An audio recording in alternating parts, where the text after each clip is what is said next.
7-Eleven, Quezon City, yun doon ako napadpad. Walang katao-tao doon, you know it was so sad. At may isang biglang pumasok, isang chibog ang ganda. Nakakainis, walang mintis, pati ang kutis niya.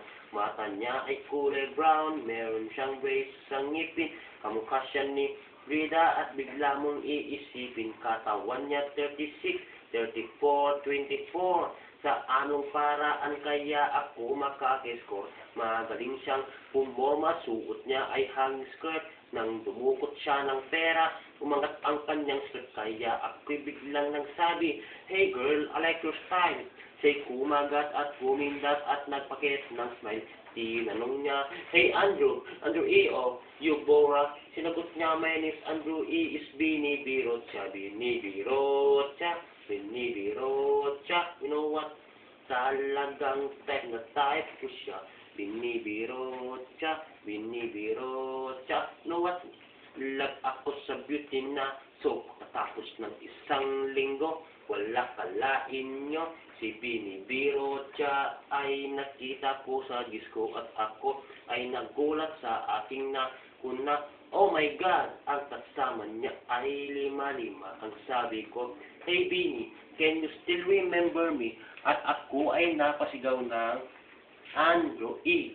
Sumama siya sa akin o ano sa inyo.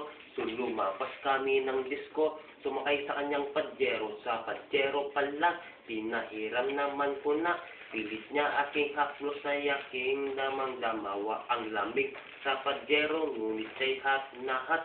Pilit niya aking tenga, pilit niyang kinakagat. At ang dulo ng kanyang labi, ako ay kiniliti. Kinuha aking kamay, inilagay sa kanyang dibdib. Para bang nauubusan siya, nagmamadali. Umataw siya sa akin at siya'y napangiti. Binibirot siya, binibirot siya. You know what? Talagang type na type ko siya. Binibirot siya, binibirot siya. You know what now? Love ako sa beauty na mortahan na place. Binibirot siya, binibirot siya. You know what? Talagang type na type ko siya. Binibirot siya, binibirot siya.